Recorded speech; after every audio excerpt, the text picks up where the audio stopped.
Hello दोस्तों, आप सभी का स्वागत है हमारे यूट्यूब चैनल एसएसए कोचिंग पे। दोस्तों, आज की क्लास में देखिएगा उत्तर प्रदेश पुलिस भर्ती एग्जाम के लिए हम लोग यह प्रैक्टिस सेट कर रहे हैं जीके जेएस का, जो कि एग्जाम में यहाँ से प्रश्न पूछे गए हैं और पूछे भी जा सकते हैं। देखिएगा, स्टार्ट करते हैं हम लोग। आज इसमें हम लोग पूरे 50 क्वेश्चन देखेंगे। तो चलिए स्टार्ट करते हैं हम लोग आज के ये क्लास। देखिएगा, आज का पहला प्रश्न है, गाडगिल फार्मूले ने भारत में किस पंचवर्षीय योजना को के उद्देश्य को प्रभावित किया था? यह आपसे प्रश्न पूछा है। द्वितीय पंचवर्षीय योजना, चौथी पंचवर्षीय योजना, तीसरी पंचवर्षीय और सातवीं पंचवर्षीय योजना। इसमें से बताइएगा, इसमें ऑप्शन जो सही होगा हमारा चौथी पंचवर्षीय ऑप्शन यहाँ पे सही है। चलिएगा आगे चलते हैं। आरबीआई की स्थापना कब हुई थी? आरबीआई की स्थापना अगर पूछा जाता है, इसकी स्थापना कब हुई थी तो एग्जाम में पूछा जाता है 1934, 1935, 1936, 1949। इसमें से आप कोई ध्यान रखिएगा, यह आरबीआई की स्थापना 1935 में हुई थी। आगे चलते हैं। नेक्स्ट बताइएगा, सर्वाधिक कर राजस्व वाले भारतीय राज्य का नाम बताइएगा। इसमें से आंध्र प्रदेश, उत्तर प्रदेश, महाराष्ट्र और यहाँ पे कर्नाटक और महाराष्ट्र है। इसमें ध्यान रखिएगा, महाराष्ट्र इसमें सबसे सर्वाधिक कर राजस्व वाला यह जो राज्य है यह महाराष्ट्र है। चलिएगा नेक्स्ट देखिएगा, यहाँ पे निम्नलिखित में से कौन सा सार्वजनिक क्षेत्र का बैंक ब्रिक्स देशों के न्यू डेवलपमेंट बैंक से ऋण प्राप्त करेगा? तो इसमें से बताएगा Canara bank, Punjab national bank, ICICI bank और भारतीय स्टेट बैंक। तो इसमें से कौन सा ऑप्शन यहाँ पे से होगा? तो यह केनरा बैंक सही होगा। चलिएगा नेक्स्ट देखिएगा, यहाँ पे भारत सरकार ने हाल ही में शुरू की गई प्रधानमंत्री कृषि सिंचाई योजना के साथ एकीकृत करने का निर्णय लिया है। तो यह बताइएगा, एकीकृत करने का निर्णय लिया है तो यह आपको ध्यान रखना, महात्मा गांधी राष्ट्रीय ग्रामीण रोजगार गारंटी अधिनियम से, ठीक ना, यह आपको ध्यान रखना है। चलेगा नेक्स्ट बताइएगा, पूरा योजना जो है भारत में ग्रामीण क्षेत्रों में शहरी सुविधाओं के प्रावधान की परिकल्पना करती है कि पहली बार वकालत की गई थी। इसमें से बताइएगा किसके द्वारा पहली बार वकालत की गई थी, ये भी आपको ध्यान रखना है। इसमें जो ऑप्शन होगा श्री एपीजे अब्दुल कलाम, ऑप्शन यहाँ पे सही है। चलेगा नेक्स्ट बताइएगा, राष्ट्रीय आय की गणना निम्नलिखित में से किसी एक तरीके को छोड़कर सभी तरीके से की जा सकती है? बताइएगा, सभी व्ययों का योग, सभी आउटपुट का योग, सभी बचत का योग और सभी आय का योग। इसमें से कौन सा ऑप्शन यहाँ पे से होगा? इसमें ऑप्शन सभी बचत का योग, ऑप्शन यहाँ पे से होगा सभी बचत का योग। आगे चलते हैं। नेक्स्ट बताइएगा, भारतीय स्टेट बैंक को पहले इस नाम से जाना जाता था। तो भारतीय स्टेट बैंक को पहले किस नाम से? Imperial bank of India, Canara bank, syndicate bank और भारतीय सहकारी बैंक। इसमें से आपको ध्यान रखना है कि यह इंपीरियल बैंक ऑफ इंडिया के नाम से जाना जाता था। नेक्स्ट देखिएगा, यहाँ पे 1 रुपए के नोट पर हस्ताक्षर होते हैं। तो 1 रुपए के नोट पर किसके हस्ताक्षर होते हैं? गवर्नर, भारतीय रिजर्व बैंक के, वित्त मंत्री के, सचिव वित्त मंत्रालय के, इनमें से कोई नहीं। तो 1 रुपए के नोट पर हस्ताक्षर किसके होते हैं? तो ये सचिव के होते हैं, वित्त मंत्रालय का होता है। यह आपको ध्यान रखना चलेगा। भारतीय रिजर्व बैंक का राष्ट्रीयकरण कब हुआ था? भारतीय रिजर्व बैंक का राष्ट्रीयकरण पूछा है 1949 में, 1935 में, 1947 में, 1935 में। तो इसका राष्ट्रीयकरण पूछा है तो राष्ट्रीयकरण 1949 में हुआ था। आगे चलते हैं। नेक्स्ट देखिएगा, यहाँ पे भारतीय औद्योगिक विकास बैंक की स्थापना की गई थी। तो भारतीय औद्योगिक विकास बैंक की स्थापना की गई थी जुलाई 1968 में, जुलाई 1966 में, जुलाई 1964 में और जुलाई 1962 में। जिसमें से आप ध्यान रखना, यह जुलाई 1964 ऑप्शन यहाँ पे सही है। आगे चलते हैं। देखिएगा, गरीबी हटाओ का नारा निम्नलिखित में से शामिल था? दूसरी योजना में, पहली योजना में, पांचवी पंचवर्षीय योजना में, चौथी पंचवर्षीय योजना। इसमें किसमें शामिल था? तो यह पांचवी पंचवर्षीय योजना, ऑप्शन यहाँ पे सही है।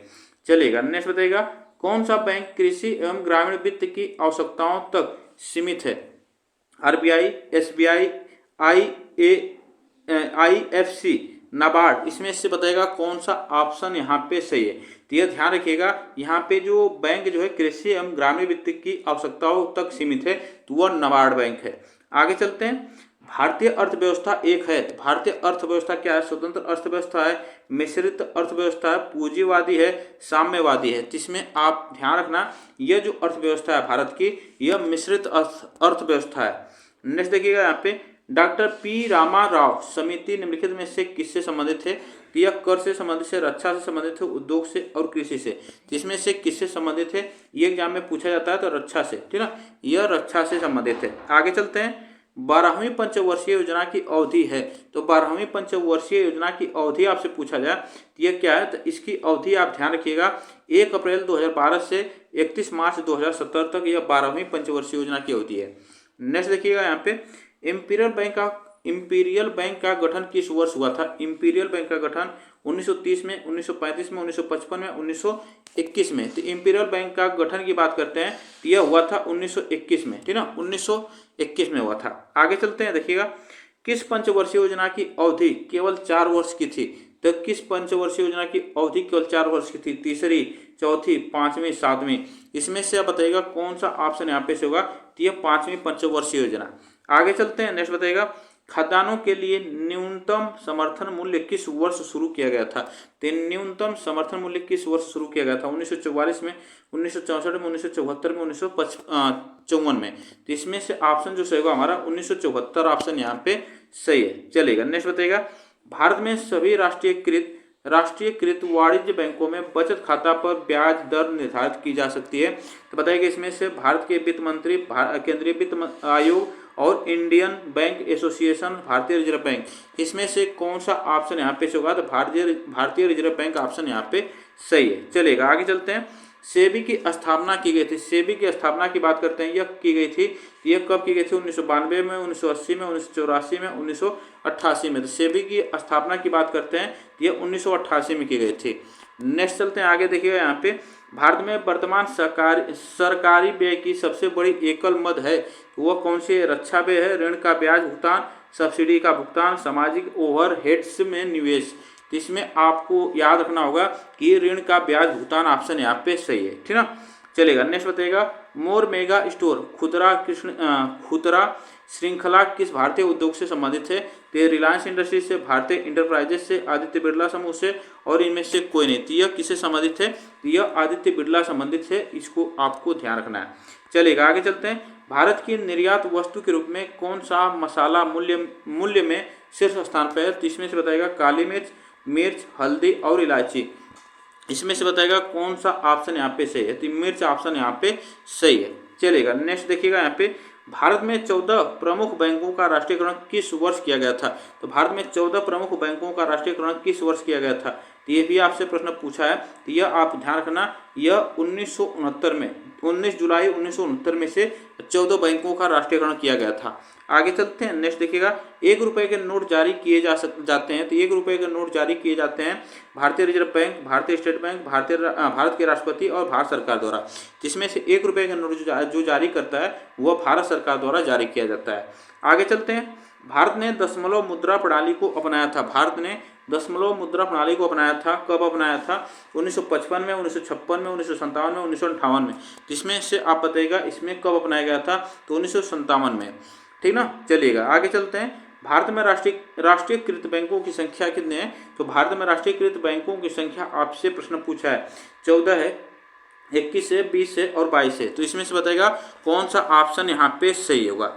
तो इसमें ध्यान रखिएगा भारत में राष्ट्रीयकृत बैंकों की संख्या पहले 20 हुआ करती थी, लेकिन अब इसकी संख्या 12 हो गई है। तो ये भी आपको ध्यान रखना है, ठीक ना। यहाँ पे 12 हमारा ऑप्शन यहाँ पे सही होगा, 12 आपको ध्यान रखना है। नए डाटा के अनुसार मुद्रास्फीति को रोकने के लिए सरकार द्वारा कौन सा उपाय नहीं किया गया? तो इसमें से बताइएगा खपत में वृद्धि, उत्पादन में वृद्धि, घाटे के वित्त पोषण में कमी और कराधान उपाय इसमें से पूछा है, कौन सा ऑप्शन यहाँ पे से होगा? तो यह खपत में वृद्धि ऑप्शन यहाँ पे सही है। चलिएगा, भारतीय अर्थव्यवस्था में सुस्त मौसम है।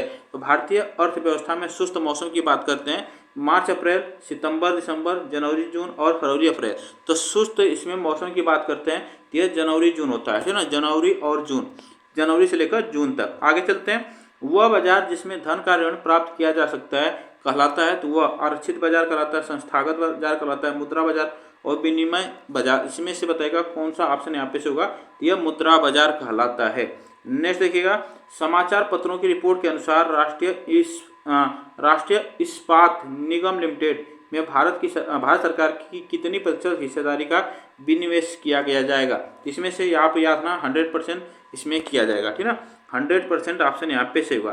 किसी देश की राष्ट्रीय आय निर्धारित करने में निम्नलिखित में से किस विधि का उपयोग नहीं किया जा सकता है? आय विधि का, आउटपुट विधि का, इनपुट विधि का, निवेश विधि का।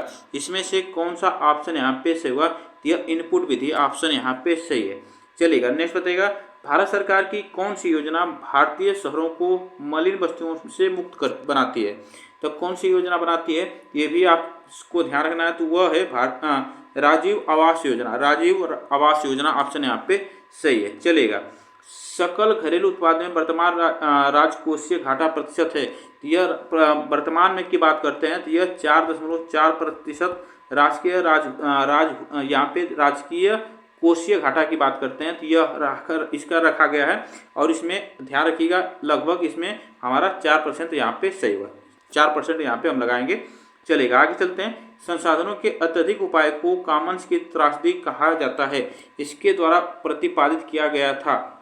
इसमें से बताइएगा किसके द्वारा प्रतिपादित किया गया था, यह गैरेट हार्डिंग्स द्वारा हार्डिंग के द्वारा प्रतिपादित किया गया था। जन योजना का प्रारूप निम्न में से किसने तैयार किया था, जन योजना का प्रारूप निम्न में से किसने तैयार किया था, इसमें से बताइएगा तो जन योजना का प्रारूप तैयार किया गया था M.N. राय के द्वारा, M.N. राय के द्वारा।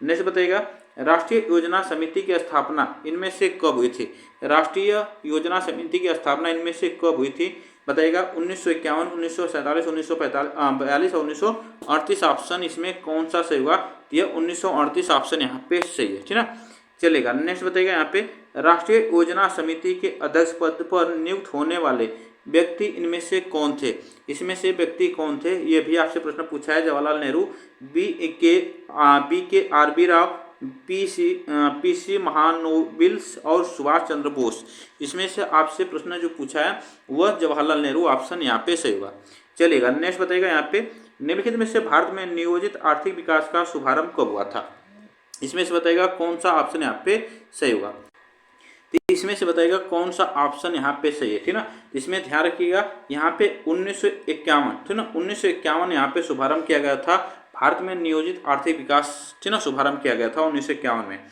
योजना आयोग द्वारा अब तक निम्न में से कितनी पंचवर्षीय योजनाएं बनाई गई हैं, इसमें से बताइएगा 13, 12, 11 और 10, तो कितनी पंचवर्षीय योजना बनाई गई है, यह 12 पंचवर्षीय योजना बनाई गई है, ठीक ना, यह आपको ध्यान रखना है, चलेगा। नेक्स्ट बताइएगा यहाँ पे इंडिया ब्रांड इक्विटी फंड की स्थापना इनमें से कब की गई थी, बताइएगा इंडिया ब्रांड इक्विटी फंड की स्थापना इसमें से 1992 में, 1996 में, 1998 में और 1999, तो इसमें से कब की गई थी, ये भी आपसे प्रश्न पूछा है, तो यह 1999 में की गई थी। नेक्स्ट चलते हैं आगे, देखिएगा यहाँ पे 1944 में गांधीवादी योजना को प्रतिपादित किसने किया था, तो गांधीवादी योजना को प्रतिपादित किसने किया था, बताइएगा ये यहाँ पे NR सरकार ने, श्रीमन नारायण अग्रवाल ने, कस्तूरी भाई लाल भाई ने और जयप्रकाश नारायण, इसमें से आपसे प्रश्न पूछा है, तो ये भी आपको ध्यान रखना, श्रीमन नारायण अग्रवाल ने। आगे चलते हैं। नेक्स्ट देखिएगा यहाँ पे स्वतंत्रता से पहले भारत में राष्ट्रीय आय को मापने का पहला प्रयास किसने किया था, दादा भाई नौरोजी, विलियम डिग्बी और BKRB राव, फिंडले सिराज, इसमें से राष्ट्रीय आय को मापने का पहला प्रयास किसने किया था, दादा भाई नौरोजी ने किया था। आगे चलते हैं। नेक्स्ट देखिएगा भारत में पंचवर्षीय योजना किस संगठन ने तैयार किया था, भारत में पंचवर्षीय योजना किस संगठन ने तैयार, योजना आयोग, नीति आयोग, वित्त आयोग, चुनाव आयोग, इसमें से ऑप्शन कौन सा सही होगा, यह योजना आयोग यहाँ पे सही है, चलेगा। भारत ने अपनी पहली औद्योगिक नीति कब शुरू की गई थी, तो पहली अपनी औद्योगिक नीति कब शुरू की थी, 1956 में, 1948 में, 1977 में, 1991 में, इसमें से ऑप्शन जो सही होगा हमारा 1948, ठीक ना, 1948 यहाँ पे सही है, 1948 ऑप्शन यहाँ पे सही है, चलेगा। नेक्स्ट देखिएगा यहाँ पे हरित क्रांति का क्या अर्थ है, हरित क्रांति का अर्थ आपसे पूछा है क्या है, खाद्यान्न उत्पादन में कमी, खाद्यान्न उत्पादन में वृद्धि, हरित क्षेत्र में वृद्धि और हरित क्षेत्र में कमी, तो इसमें से आपको ध्यान रखना है यह खाद्यान्न उत्पादन में वृद्धि ऑप्शन यहाँ पे सही है, चलेगा। किस योजना में महालनोबिस मॉडल को अपनाया गया था, पहली, दूसरी, तीसरी और चौथी, इसमें से बताइएगा इसमें से किस मॉडल को अपनाया गया था, किस योजना में, यह आपसे प्रश्न पूछा है। ध्यान रखिएगा यहाँ पे महालनोबिस जो मॉडल है यह दूसरी पंचवर्षीय योजना में से अपनाया गया था। आगे चलते हैं। इनमें से कौन सी गैस ग्रीन हाउस प्रभाव के लिए उत्तरदायी है, ऑक्सीजन, क्लोरीन, कार्बन डाइऑक्साइड और हाइड्रोजन, जिसमें ग्रीन हाउस प्रभाव के लिए उत्तरदायी जो है कार्बन डाइऑक्साइड है, ठीक ना। नेक्स्ट देखिएगा यहाँ पे गरजती चलीसा प्रचंड पचासा एवं चिख्ता साठा इनमें से क्या है? इसमें से क्या है, यह प्रश्न आपसे पूछ लिया जाता है। उत्तरी गोलार्ध में पश्चिमी पवनें हैं, दक्षिणी गोलार्ध में पश्चिमी पवनें हैं और प्रशांत महासागरीय धाराएं हैं और समुद्री तूफान है। यह जो है क्या है, दक्षिणी गोलार्ध में पश्चिमी पवनें हैं, ठीक ना, दक्षिणी गोलार्ध में पश्चिमी पवनें हैं। नेक्स्ट देखिएगा यहाँ पे, चक्रवात का शांत क्षेत्र निम्न में से क्या कहलाता है? चक्रवात का शांत क्षेत्र निम्न में से क्या कहलाता है? केंद्र कहलाता है, गर्त कहलाता है, चक्षु कहलाता है, परिक्षेत्र कहलाता है।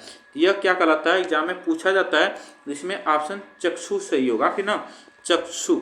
चलिएगा, तो यह बताइएगा। आज के लिए इतना ही प्रश्न आप लोग लेकर आए थे। इसमें से आपको प्रश्न कैसे लगे, वीडियो को बस आप लोग लाइक शेयर जरूर कर दीजिएगा, चैनल को सब्सक्राइब भी करिएगा।